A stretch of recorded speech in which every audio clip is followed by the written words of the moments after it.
Je suis Eli Ombeni Le Mirador, journaliste reporter indépendant actif dans la région de Beni. Nous avons nos élus nationaux qui sont là. Ils circulaient dans le territoire pendant la période de campagne électorale en 2018, en train de chanter le nom de Martin Fayoulou comme si c'était lui qui devenait l'essai d'essai. Mais aujourd'hui, tous ces députés-là qui circulaient avec le nom de Martin Fayoulou, personne n'est plus avec Martin Fayoulou. Ils sont là. Je ne sais pas s'ils vont circuler avec quel nom ces derniers temps. Nous parlons de la situation, de la prestation de nos élus nationaux, le cas spécifique des députés nationaux élus du territoire de Beni.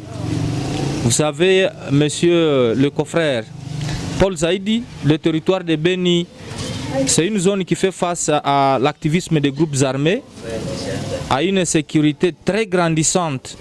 Du jour au lendemain, la population vit le malheur.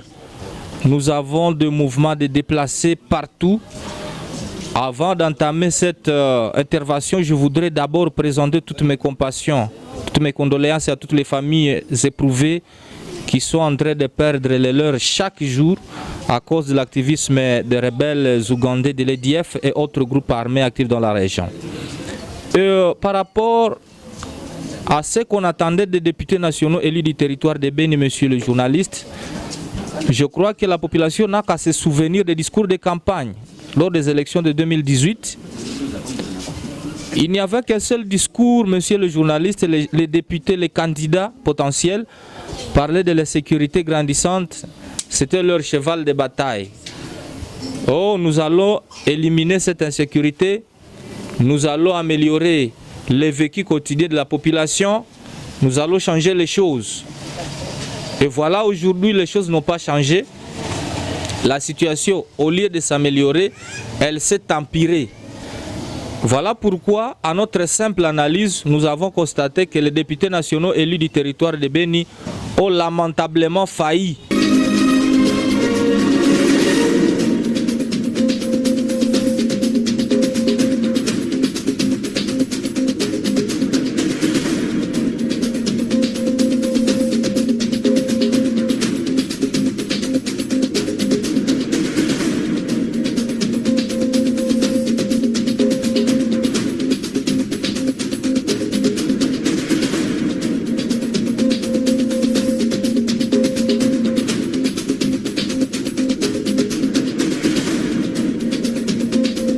À leurs responsabilités parlementaires.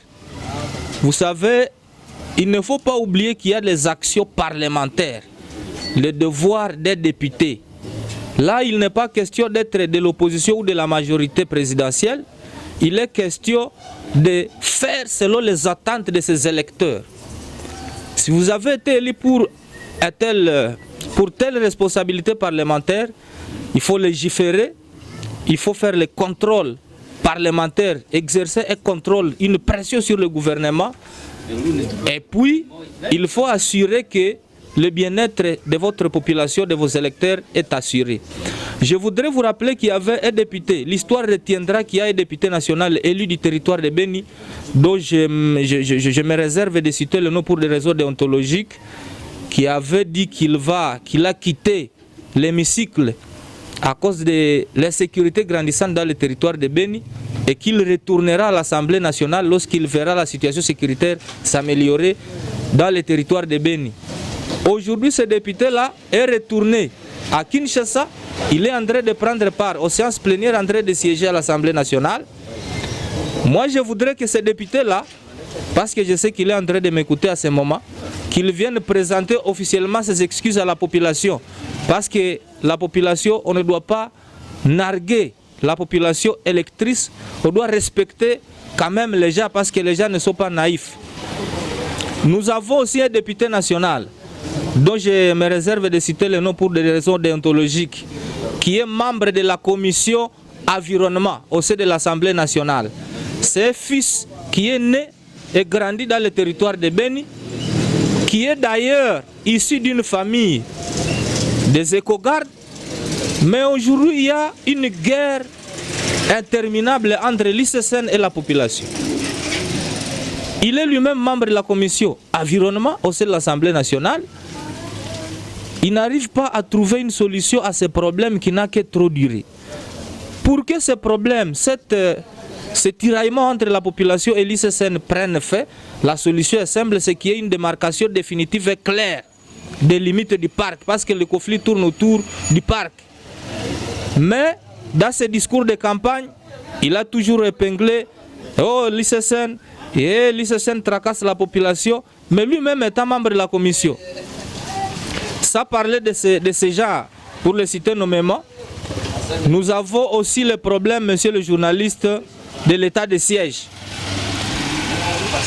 La province est sous état de siège à cause de l'insécurité qu'il y a élu domicile dans la province. Et il y a les députés nationaux élus du territoire de Béni, fils du territoire de Béni, qui ont toujours participé aux séances de prorogation de l'état de siège. Au lieu de dire clairement au chef de l'État que non, l'état de siège n'a pas produit des effets positifs dans notre région, il se contente de se perdième pour proroger l'état de siège, et il trompe la population, soit disant que non, le chef de l'État, quand il veut lever l'état de siège, il constate qu'il y a activisme des groupes armés et que donc il faut proroger, alors que ce sont ces mêmes députés-là qui sont en train de proroger cet état de siège. Monsieur le journaliste, le territoire de Béni est frontalier avec l'Ouganda. Il y a la douane de Kasindi, à territoire de Béni, il y a la douane de Kamango, à territoire de Béni. Mais la population n'arrive pas à se retrouver. Ses intérêts ne sont pas... Les intérêts de cette population sont menacés par une surfacturation au niveau de la douane, alors que c'est une population qui vit la guerre, qui vit dans une situation de guerre. Mais nous n'avons jamais vu un député du territoire de Béni dire au chef de l'État qu'il fallait que cette population, cette zone soit déclarée sinistrée à cause de cette sécurité. Donc ce sont autant d'intérêts de cette population qui sont menacés, monsieur le journaliste. Mais on s'étonne de voir les députés venir circuler. Autre chose grave, en tout cas, avec cette allure, nous constatons purement et simplement que tous ces députés-là ont failli à leurs responsabilités, sans exception. Voilà pourquoi nous demandons à cette population du territoire de Béni de ne plus voter pour ces députés-là, parce qu'ils ont failli à leurs responsabilités. Notre grand souhait est de voir ce qu'on appelle zéro réélu à territoire de Béni. C'est ça notre souhait, monsieur le journaliste. Et quand nous aurons zéro réélu à territoire de Béni, nous aurons soulagé, tant soit peu, cette population qui est en train d'être meurtrie, alors que là, il y a des gens qui sont en train de la représenter au niveau de l'Assemblée nationale.